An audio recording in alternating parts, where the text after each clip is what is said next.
दोस्तों नमस्कार, स्वागत है आपका बाजीराव जॉब एकेडमी पर। मैं उम्मीद करता हूँ आप अच्छे होंगे। आज का जो सवाल है वो आईबी के एग्जाम का लिए। आईबी का जो पोस्ट है एसीआईयू 2, इसका एग्जाम हुआ था 18/2/2021 को। ये एग्जाम जो है वह 9 शिफ्ट में हुआ था। जो पहला शिफ्ट का जो सवाल है वो हमारे पास आ चुका है और इसका मैं क्वेश्चन का एनालाइज कराऊंगा। आज मैं मैथ के जो क्वेश्चन है, टोटल हमारे पास 25 के अलावा क्वेश्चन है और 20 क्वेश्चन का एनालाइज मैं कराऊंगा। इसमें जो आपका जीडी का क्वेश्चन है वो भी मैं जल्द ही लाने वाला हूँ।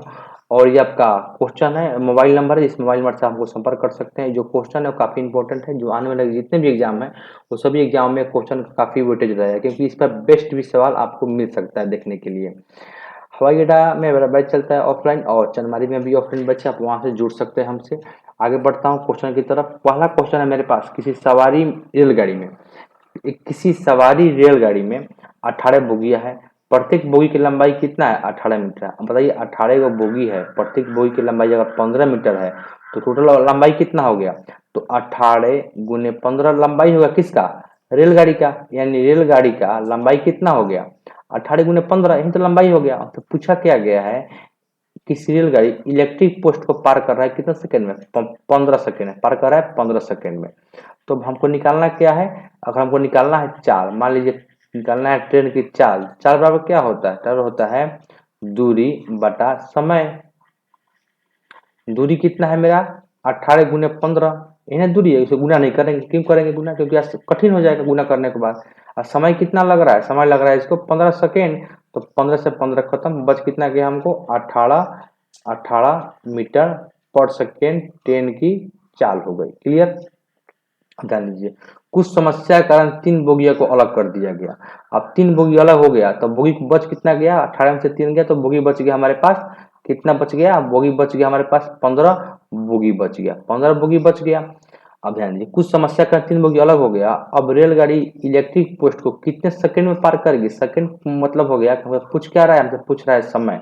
समय बराबर क्या होता है? दूरी बटा चाल। टोटल दूरी कितना है? टोटल दूरी मेरा है बोगी का 15, तो प्रत्येक बोगी की लंबाई है। और टोटल बोगी कितना है? तो बोगी हो जाएगा अब 15। तो 15 बटा 15 गुने 15। और समय क्या होता है? समय बराबर होता है दूरी बटा चाल। चाल के कितना है? 18। देखेंगे 6 तीर का 18 और 5 तिहाई 15। यहाँ देखिए 2 तिहाई 6 और 5 तिहाई 15, बच कितना गया हमारे पास? 25/2। यानी कितना आ गया हमारा? ये 25/2 में मतलब हो गया कि 12.5। 12.5 सेकेंड में वह पार करेगी उस बोगी को। क्लियर? आगे बढ़ता हूँ। आगे बढ़ने से पहले थोड़ा सा एडवर्टाइजिंग के लिए हम बता दें आपको, ये वीडियो को हम क्यों देख रहे हैं। इसलिए देख रहे हैं ताकि आने वाले परीक्षा में इस प्रकार के सवाल आने वाले हैं। इससे आपको परीक्षा का स्तर पता चल जाएगा। अगर आप किसी परीक्षा की तैयारी करते हैं तो उससे फर्क नहीं पड़ता, क्योंकि कॉन्सेप्ट कभी भी नहीं बदलता है। ऐसे आपको डिटेल आप इसको पढ़ सकते हैं आसानी से। अब वीडियो पॉज करके इसको पढ़ लीजिएगा, क्योंकि हम पढ़ेंगे समय ज़्यादा लगेगा, इसलिए आप इसको पढ़ लीजिएगा मन करे तो। नहीं तो आगे बढ़ता हूँ मैं। अगला सवाल देखिए, अरुण और विजय। अरुण और विजय 3 दिन में 3 दिन में चित्र बनाते हैं। कितना दिन में बनाते हैं? 3 दिन में। विजय को लिख देते हैं बी, लिखते हैं चंदन को सी। विजय और चंदन उस चित्र को बनाते हैं कितने दिन में? 5 दिन में। क्लियर? यदि अरुण, विजय और चंदन साथ मिलकर 2 दिन काम करते हैं, अरुण का ए, विजय का बी और चंदन का सी मान लेते हैं, ये 3 मिलकर काम कर रहा है कितने दिन में? 2 दिन में। तो ये तो मेरा दिन है, ये तो मेरा डेट है। इसका अगर क्षमता निकाले, यानी इसका अगर इफिशियंसी निकाले तो इसका इफिशियंसी कितना होगा? तो कहिएगा, जो मेरा इफिशियंसी निकालने से पहले हमको निकालना पड़ेगा टोटल काम। टोटल काम क्या होता है? तीनों का लघुत्तम होता है। तीनों का लघुत्तम कितना होगा? 3 15 2 का, तो कहेगा 3 का लघुत्तम होगा मेरा 30। तो टोटल काम यही ना 30 हो गया। तो टोटल काम 30 है, तो टोटल चित्र बनेगा कितना? 30। तो टोटल काम है दिन से भाग देता है, क्या निकलता है? क्षमता। यानी ए बी का क्षमता 10, इसका क्षमता कितना? 6 पर 6 आएगा। इसका क्षमता कितना आ गया? इसका क्षमता आ जाएगा 15। यानी ए बी सी प्रतिदिन 15 काम। क्लियर? बी सी प्रतिदिन 6 काम और ए बी प्रतिदिन 10 काम। इतना हो गया। तो पूछ रहा है हमको अरुण और चंदन मिलकर यह काम कितना दिन में करेगा? अरुण और चंदन यानी और ए और सी मिलकर उस काम को कितने दिन में करेगा? टोटल काम है कितना मेरा? टोटल काम बटा इसका क्षमता। क्षमता कितना निकलेगा? एसी का। अब क्षमता निकालेंगे हम देख रहे हैं कि एबीसी की क्षमता 15 है। तो अगर एबीसी में से बीसी घटा दे तो हमको निकल जाएगा ए। तो देख रहे हैं ABC कितना है 15 और ABC के 15 है, इसमें से क्या घटा दे, इसमें से अगर घटा दे हम BC की क्षमता कितना है 6, BC की क्षमता है मेरा 6, तो 6 घटा दे तो कितना बच जाएगा 9, ये 9 किसका क्षमता है, ये 9 क्षमता मेरा A का है, A की क्षमता कितना है 9 है। क्लियर। अब ध्यान दीजिए अगर A की क्षमता आ गया 9, A की क्षमता कितना है 9, अब C का निकालिए। अगर बताइए A का 9 है, A का 9 है, अगर ABC में से अगर हम AB घटा ले तो वो निकल लेगा C, निकल लेगा। तो AB की क्षमता कितना है 10, और 10 में से घटा दे हम कितना, घटा दे हम 15 में से 10 घटा दे तो हमें निकल लेगा C की क्षमता। तो 15 में से अगर हम घटाते हैं, क्या घटाते हैं अगर हम 10, तो वो क्या क्षमता मिलेगा हमको, मिलेगा किसका क्षमता C का। तो C का कितना निकल गया 5, ये 5 किसका है, 5 है मेरा C का क्षमता। तो C का निकल गया 5 और A इसका निकल गया A का 9, तो इसका हो गया 5, तो टोटल हो गया 6 और 5 11, 6 5 कितना हो गया 11, 6 नहीं ना इसका किसका है A का 9 ना, सॉरी A का कितना है 9, 9 5 कितना हो गया 14, यानी हो गया 15/7, और ये 15/7 मेरा आंसर आ गया जो क्वेश्चन नंबर ए में दिया हुआ है। क्लियर। आगे बढ़ते हैं, ध्यान दीजिए अगला सवाल क्या है, अगला सवाल है ए और बी दो संख्याओं का अनुपात कितना है 7 और 15 है, उनका लघुत्तम समवर्तक 840 है। अच्छा बताइए दो संख्या जो 7 है और एक क्या है एक 15 है, इस दोनों का जो एलसीएम होगा कितना होगा, ये दोनों संख्या को प्राइम है, जो सहभाज्य संख्या है, जब भी कोई संख्या सहभाज्य हो उसका एलसीएम क्या होता है, इसका गुणनफल ही होता है। तो 15 सत्य कितना हो जाएगा, तो 15 सत्य कितना हो जाएगा 75, 105, 105 क्या होगा इसका एलसीएम आ गया, दोनों को गुना कर दिए, गुना करने पर जो आएगा वही मेरा एलसीएम होगा, क्योंकि 7 गुने 15 ही इसका एलसीएम हो जाएगा, इसलिए होगा क्योंकि दोनों संख्या सहभाज्य है, और सहभाज्य संख्या या अभाज्य संख्या का गुणनफल क्या होता है, गुणनफल ही उसका एलसीएम होता है। तो 105 हो गया। अब ध्यान दीजिए उनका लघुत्तम कितना 840 दिया गया है, तो हम कह सकते हैं कि क्वेश्चन में आया 105x, इसको x मान लेते हैं, का वैल्यू कितना है 840, तो x का मान कितना होगा, तो 840 का 105 से भाग देंगे कितना आएगा, आएगा ये 8, 8 5 40, हाँ 8 आएगा, x का वैल्यू कितना आ गया 8। अच्छा x 8 आ गया तो 7 का वैल्यू कितना होगा, तो कहिएगा 7x का वैल्यू होगा 7 8 56। यह काम करते हैं, इसको हम नहीं लिखते हैं, ठीक है, इसको अब छोटा कर हटा दीजिए, इसको आप एक डायरेक्ट काम कीजिए। हमको निकालना क्या है, अब इस पर ध्यान दीजिए, हमको निकालना है a प्लस बी और ए बी माइनस ए, यही ना निकालना है। अब ध्यान दीजिए इधर, ध्यान दीजिए निकालना है हमको b प्लस ए अनुपात b माइनस ए। कॉलम चेंज कर लेता हूँ, कॉलम चेंज कर लेते हैं, ब्लैक पेन ले लिए। अब देखिए तो यानी कहने का मतलब दो संख्या कौन कौन है, आपने देखेंगे रेशियो क्लास में पता चल जाएगा क्या होगा, ए का वैल्यू कितना होगा 7 और बी का कितना होगा, बी का होगा 15। अगर आप रेशियो नहीं देखे हैं तो आपने रेशियो क्लास जाकर देख लीजिए, वहां से पता चल जाएगा। तो ए कितना है 7, बी कितना है 15। अच्छा ये 7 है तो ये हो जाएगा 7 और ये कितना हो जाएगा दोस्त, देखिए ये हो जाएगा 7 और ये कितना हो जाएगा 15। देखिए अब बीच में कितना है 8 है, तो गुने 8 अनुपात है अनुपात, और b माइनस ए कितना है तो 15 माइनस ए, तो हो जाएगा 15 माइनस 7 और गुने कितना 8, क्योंकि x का वैल्यू 8 आ गया और x दोनों में कॉमन है, तो 15 और 7 कितना हो जाएगा 22, 15 7 कितना हो जाएगा 22 गुने 8 अनुपात 15 माइनस 7 कितना हो गया गुने 8।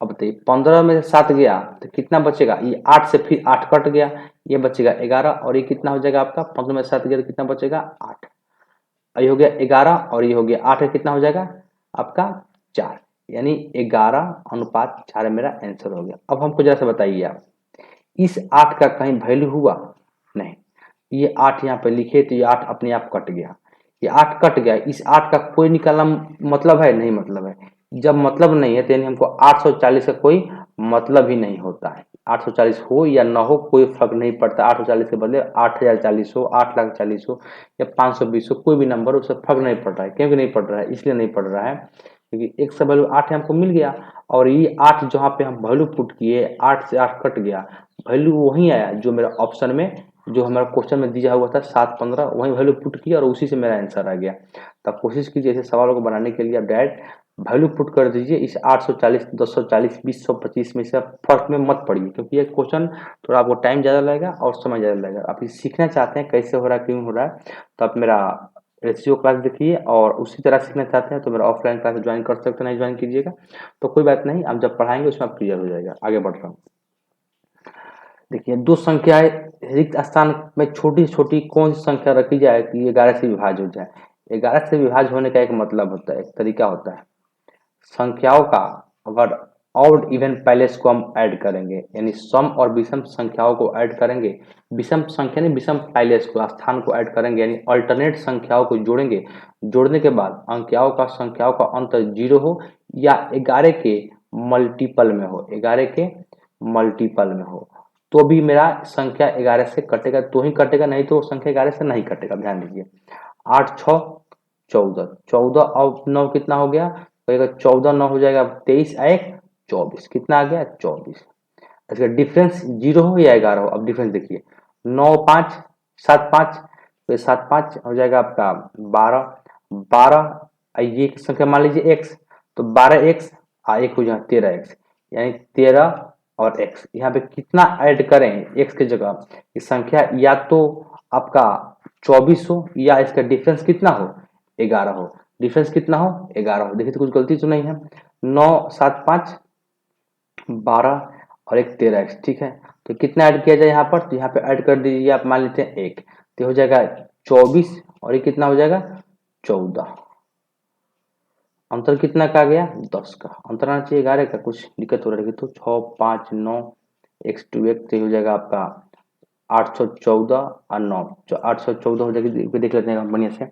8 और 6 हो जाएगा आपका 14 और 9 हो जाएगा आपका 23 और 23 और 2 हो जाएगा 25, और ये 25 है ना, ये 25 है, कितना है 25 है, -13 + x, यहाँ कितना ऐड करें, तो अगर यहाँ एक ऐड करते हैं तो ये हो जाएगा आपका कितना 14, ये कितना हो जाएगा 13 1 14 और ये कितना हो जाएगा 25। दोनों का अंतर कितना का है, दोनों का अंतर है मेरा 11 का। दोनों का अंतर कितना का है 11 का, तो इसलिए हमको ये संख्या फिर से आ जाएगा 11 का अंतर, तो हमको क्या आंसर हो जाएगा, आंसर मेरा 11 हो जाएगा, और 11 मेरा सटीक आंसर आ जाएगा, क्योंकि अल्टरनेट किए हैं, अल्टरनेट में 25 आया और ये कितना आया, ये माइनस किए हैं, माइनस यानी डिफरेंस देख रहे हैं 13 + x, यानी x का वैल्यू क्या ऐड करें कि दोनों का डिफरेंस या तो 0 हो जाए या 11 का मल्टीपल हो जाए। तो हम देख रहे हैं यहाँ पर हमारा कि एक ऐड करने पर ये डिफरेंस 0 हो रहा है या 11 का डिफरेंस 0 0 तो नहीं हो रहा है, लेकिन अंतर कितना का हो रहा है 11 का हो जा रहा है, और मेरा आंसर सही हो गया। आगे बढ़ता हूँ।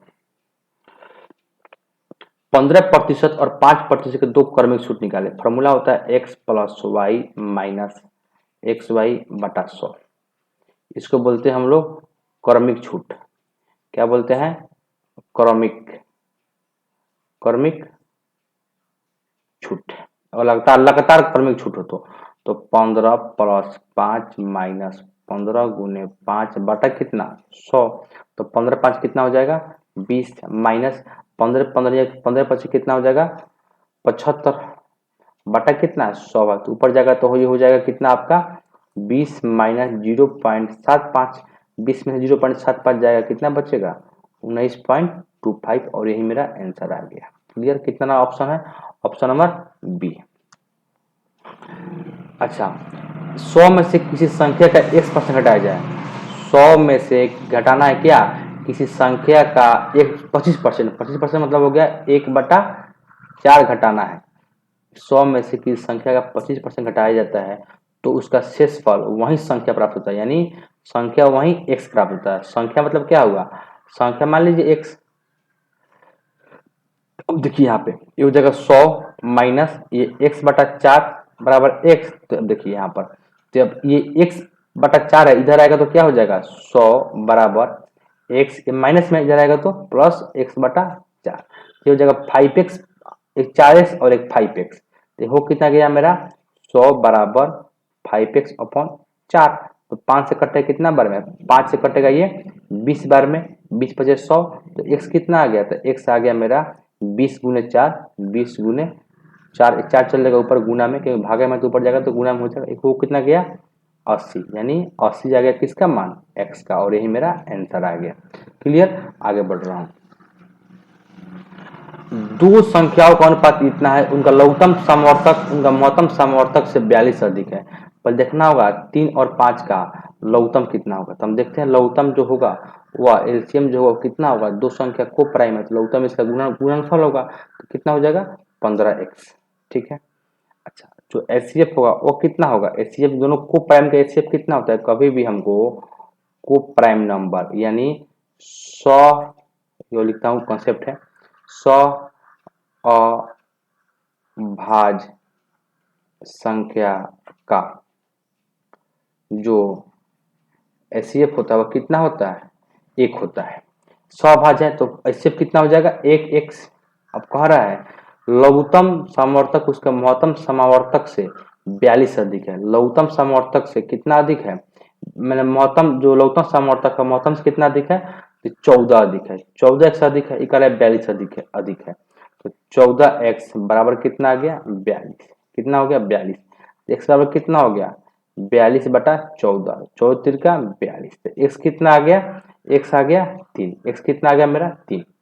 उनमें से एक बड़ी संख्या निकालना है। बड़ी संख्या क्या होगा, एक तो मेरा 3x है और एक कितना है मेरा 5x है।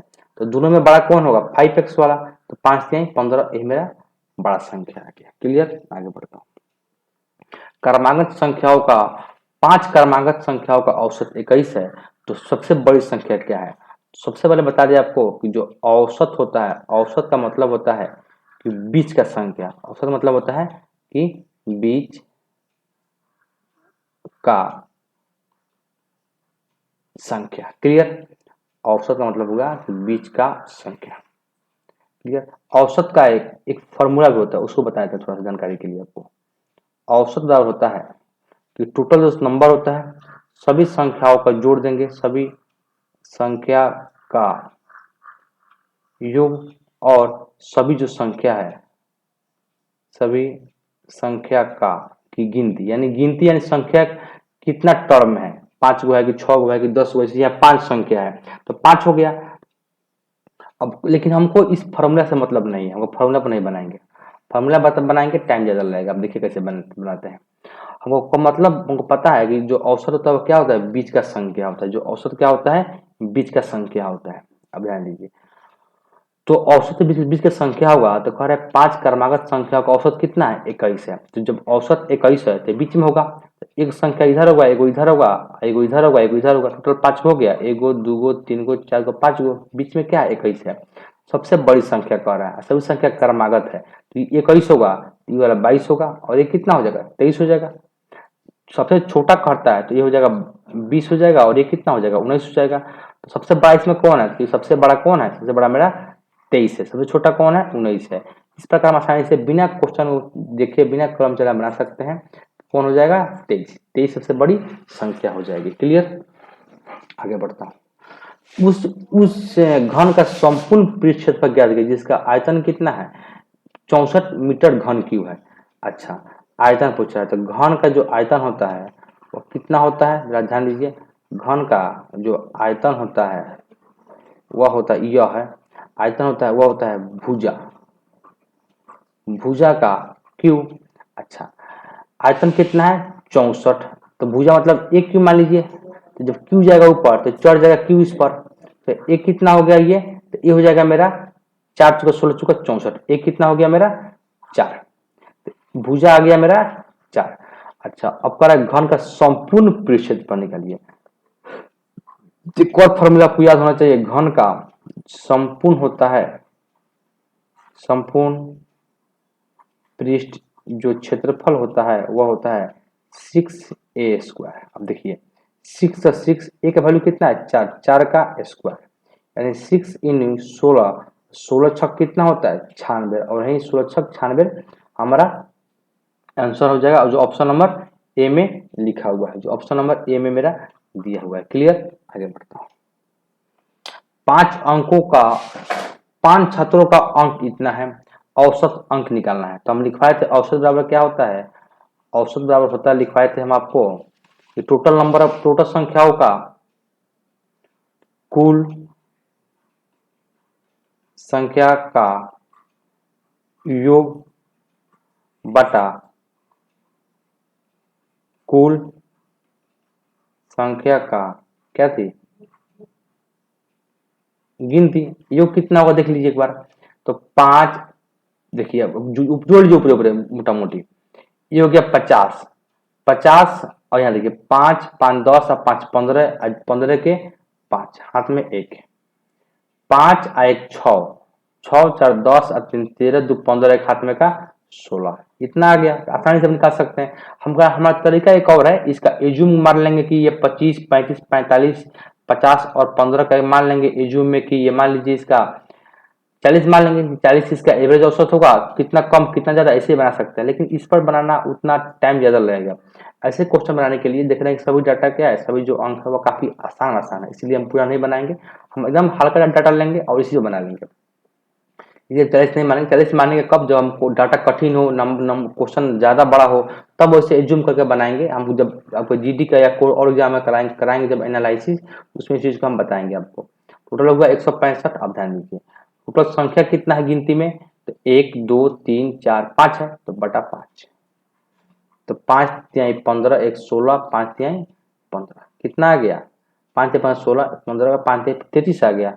33 तो है नहीं, देखते हैं गलती होगा का, 1 10 15, 5 10 15 20, 20 के जीरो, सॉरी गलती हो गया यहाँ पे, 20 के जीरो हाथ में 2, 5 1 6 4 10 3 13, 2 15, 2 17, 17 है यहाँ पे, 17 170 बटा 15, यानी देखिए यहाँ पे कितना गया, 5 3 15 और 2 आ गया, तो 20 5 चौका 20, ये कितना आ गया 34, और 34 ऑप्शन में मेरा डी में है जो आंसर आ जाएगा। यहाँ पे गलती आ रहा था, कुछ एरर लगता है, 15 हम छोड़ दिए थे, नहीं काम कर पाए थे इसीलिए। तो ये क्वेश्चन नंबर 11, इसमें ये भी काफी आसान सवाल है, देखिए कैसे हम पहला कर सकते हैं, हम जो लिख सकते हैं 1 माइनस 1 बटा 2, क्या लिख सकते हैं, नीचे कुछ नहीं तो एक है ना, तो हो जाएगा 2 माइनस 1 बटा 2, या लिख सकते हैं इसको हम 1 बटा 2 लिख सकते हैं, जाहिर सी बात है। अच्छा, इसको लिख सकते हैं हम 1 बटा 2, जो आगे वाला सवाल उसको क्या लिख सकते हैं, ये 1 माइनस 1 बटा 3 है, इसको क्या लिख सकते हैं 3 में 1, ये हो जाएगा 2 बटा 3, इसको लिख सकते हैं इतना। अच्छा, जो नीचे वाला उसको क्या लिख सकते हैं 1 माइनस 1 बटा 4, यानी 4 में ये जाएगा ऊपर, 4 में से 1 गया, तो ये लिख सकते हैं 3 बटा 4। अब समझिए इसका मेन मुखड़ा क्या है, इसका मेन बताने का तरीका क्या है। पहला हो जाएगा 1 बटा 2 गुना है, दूसरा हो जाएगा 2 बटा 3 गुना है बीच में, फिर हो जाएगा 3 बटा 4 गुना है बीच में, ऐसे करते करते करते करते लास्ट में गुना कितना हो जाएगा, 100 में से 1 जाएगा। देखिए इस लास्ट देखिए अंतिम वाला का, अंतिम वाला है 1 माइनस 1 बटा 100, तो कितना हो जाएगा 100 हो जाएगा ऊपर, तो 1 जाएगा, 99 बटा 100, क्लियर। यहाँ पे कितना हो जाएगा आपका 99 बटा 100। तो हम देख रहे हैं यहाँ 2 से 2 ये कट रहा है, ये कट रहा है, ऐसे करते सब चल जाएगा, सब कट जाएगा इस लाइन से, ये भी कट जाएगा, बच कितना जाएगा ऊपर 1 और नीचे कितना 100। अच्छा, कुछ नंबर और दिया गया है, क्या दिया गया है, माइनस में दिया गया है, सॉरी माइनस में दिया गया है 0.5, ठीक है। तो हम 0.5 है, तो हम 0.5 को लिख सकते हैं कितना 1 बटा 100 हिले है, इसको लिख सकते हैं हम माइनस में 1 बटा 2, क्लियर। जब माइनस 1 बटा 2 है तो 100 कहाँ चल जाएगा ऊपर, 100 चल जाएगा मेरा ऊपर, और रूट में कितना आ जाएगा 2 आके, जो बॉटम में है नीचे आके 2 फंस जाता है रूट में। इस 100 घातांक और करने का अच्छा सवाल है, उसमें हम बता देंगे आपको। तो आंसर कितना आ गया, 100 का स्क्वायर कितना होता है, रूट 100 रूट में कितना होता है 10, और 10 जो होगा मेरा आंसर होगा ऑप्शन नंबर 3 में। आगे बढ़ता हूँ। एक नाव धारा प्रवाह की दिशा में 30 मिनट में ज्यादा है 20 किलोमीटर। अब बताइए कोई व्यक्ति 30 मिनट में कितना जा रहा है 20 किलोमीटर। जब 30 मिनट में जा रहा है 20 किलोमीटर, तो कह सकते हैं कि वह व्यक्ति 60 मिनट में जाएगा कितना किलोमीटर, 40 किलोमीटर। दुगुना कर दिए, तो ये भी दुगुना हो जाएगा। 30 मिनट में जा रहा है 20 किलोमीटर, तो जाहिर सी बात है कि 60 मिनट में जाएगा वह 40 किलोमीटर। जब 60 मिनट में 40 किलोमीटर, तो हम कह सकते हैं कि उसका जो स्पीड होगा वह कितना होगा 40 किलोमीटर पर आवर होगा, ठीक है। नाव धारा प्रवाह की दिशा में जा रहा है, धारा प्रवाह का मतलब हो गया कि एक्स को मान लीजिए, आप इधर लिखता हूं, एक्स को मान लीजिए कि नाव की चाल, ये बोट स्ट्रीम का सवाल है, नाव धारा वाला बताएं, चीज को पढ़ाई में पहले से। और वायु को मान लीजिए धारा की चाल, क्लियर। जब नाव एक अपने धारा के प्रवाह में हो तो जुटेगा एक्स प्लस वाई, बराबर कितना आ गया मेरा 40 किलोमीटर पर आवर। फिर आगे क्वेश्चन को देखिए क्या कह रहा है। यदि प्रवाह की गति कितना है 10 किलोमीटर पर आवर। प्रवाह यानी धारा की गति, धारा को ही हम लोग बोलते हैं एक और भाषा में प्रवाह। प्रवाह की गति कितना है 10 किलोमीटर पर आवर। तो नाव की गति कितना होगा, प्रवाह यानी वायु। अब बताइए टोटल है 40, ये है 10, तो ये कितना होगा कि टोटल 40 होगा। तो कहिएगा जाहिर सी बात है ये 30 होगा, तभी तो 40 होगा। तो 30 क्या है, यही मेरा नाव की चाल है। नाव की चाल यानी नाव की गति यही है। तो 30 ऑप्शन नंबर मेरा डी में ये मेरा आंसर आ जाएगा। आगे बढ़ता हूँ, अगला सवाल देखिए। एक समलंब चतुर्भुज, एक समलंब चतुर्भुज कैसे बनता है, ऐसे बनेगा। क्लियर। अब ध्यान दीजिए, समलंब चतुर्भुज है, समानांतर भुजाओं की, ये दोनों होता है ना, ये दोनों समानांतर होता है। ये दोनों क्या होता है, ये दोनों समानांतर होता है। क्लियर। अब ध्यान दीजिए, इसके बाद बीच के अनुपात कितना है, एक है 3 और एक कितना है 2। मान लीजिए 2x होगा और ये 3x होगा। अच्छा, इनके बीच के न्यूनतम दूरी कितना है 15, यानी बीच की दूरी कितना हो गया 15। बीच की दूरी यानी दूरी। टोटल एरिया कितना दिया है, तो टोटल एरिया दिया है मेरा, टोटल एरिया दिया है कितना 1350। तो जो एरिया होता है, एरिया होता है यानी जो इसका क्षेत्रफल होता है, एरिया यानी क्या होता है क्षेत्रफल, काफी बेसिक से बता रहे हैं। क्षेत्रफल क्या होता है 1/2, 1/2 समांतर भुजाओं का योग, भुजा का योग गुने क्या, गुने हाइट, गुने हाइट। तो एरिया कितना हो गया मेरा 1350 बराबर 1/2। समांतर भुजा कितना है, योग कितना है 3x, एक 2x, तो हो जाएगा ये कितना x 5x। हाइट कितना है, हाइट मेरा 15 है, जाहिर सी बात है। तो अब देखिए 15 से कटेगा ये वाला, तो कितना कटेगा 15 9 35 ऐसा 90 आ गया, और ये गुना में जाएगा 2 तो कितना हो जाएगा 180, और ये 5 पे बराबर कितना आ गया 5x। तो x बराबर कितना हो जाएगा 180/5 बराबर कितना आ गया मेरा 36, यानी x कितना आ गया 36। मतलब पूछा क्या गया है, समानांतर भुजाओं की लंबाई का अंतर, लंबाई का अंतर पूछा गया है। तो लंबाई का अंतर कितना है, तो एक है मेरा 3x और एक कितना है 2x, बराबर कितना होगा x ही तो आएगा, 3 में से 2 जाएगा तो x ही बचेगा, x का वैल्यू कितना आ गया 36, और यही मेरा अंतर भी हो जाएगा, जाहिर सी बात है ये मेरा अंतर हो जाएगा। तो आंसर कितना आ गया मेरा 36, ऑप्शन नंबर 1 में है। आसानी से आप यहाँ से बना सकते हैं। अगला सवाल देखिए, एक क्वेश्चन होता है कि सवाल होता है फॉर्मूला LCM गुने HCF बराबर पहला संख्या गुने दूसरा संख्या। तो एलसीएम कितना है 3, एचसीएफ कितना है 18, पहला संख्या कितना है 9, दूसरा मान लीजिए x, तो दूसरा कितना वही तो पूछा है। तो 9 दूनी 18, तो 3 दूनी 6, x कितना आ गया 6। ये काफी इंपॉर्टेंट सवाल, हर एग्जाम में से सवाल बनता है और आता भी है।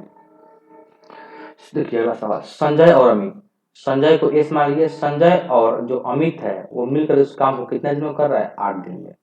अमित उस काम को कर रहा है कितने दिन में 12 दिन में। तो पूछ रहा है संजय उस काम को कितने दिन में करेगा, बताइए। ये इसका दिन है, ये क्या है इसका दिन है, और जो क्षमता होगा वो यहाँ पर होगा, और यहाँ 12 और 8 का टोटल काम कितना होगा, दोनों का लघुत्तम होगा, वही टोटल कुल काम होता है। कुल काम क्या होता है, टोटल वर्क क्या होता है, टोटल दोनों का लघुत्तम, लघुत्तम कितना हो जाएगा 8 दूनी 8 त्रिका 24, 12 दूनी 24, 8 त्रिका 24, तो ये हो जाएगा 8 दूनी 24 और 8 त्रिका 8 त्रिका 24, सॉरी 8 त्रिका 24 और 12 दूनी 24, यानी ए का कितना है क्षमता 2, और एस और ए का क्षमता कितना है 3। अच्छा, जब एस ए का 3 है, ए का 2 है, तो एस का कितना होगा 1 ही ना होगा, टोटल का 3 ए का 2, तो इसका 1 ही होगा, तो टोटल क्षमता है 1। तो पूछ रहा है कि संजय ने उस काम को कितने दिन में किया, तो कुल काम कितना है 24, प्रतिदिन काम कर रहा है 1, तो कितने दिन करेगा 24 दिन में ही तो करेगा, प्रतिदिन एक काम, तो 24 काम करने के लिए कितना दिन लगेगा 24 दिन लगेगा उसको, जाहिर सी बात है। देखता हूँ आगे सवाल है कि नहीं, आगे सवाल नहीं है। मैं उम्मीद करता हूँ आप यहाँ तक पूरे क्लास को देखे होंगे और आपको अच्छा लगा होगा। 15 सवाल है टोटल, कुल कितना सवाल है दोस्त 15 सवाल है। 15 सवाल को आप ध्यान से पढ़िए और देखिए, इसको बनाइए, और आपको दिक्कत हुई होगी तो आप वहां से हमको कमेंट करके बता सकते हैं। मैं सभी सवालों को कोशिश करूंगा ढंग से समझाए हूँ, और आगे भी समझाने की कोशिश करेंगे। और जो 8 या 18 का सवाल था, इसका सेकेंड शिफ्ट का सवाल जल्दी आने वाला है आईबी का, फिर ग्रुप डी का और फिर इसे जीडी का भी सवाल आएगा। धीरे धीरे करके सभी सवाल मैं कोशिश करूँगा करा दूंगा। मिलता हूँ मैं अगले क्लास में, तब तक के दोस्त नमस्कार।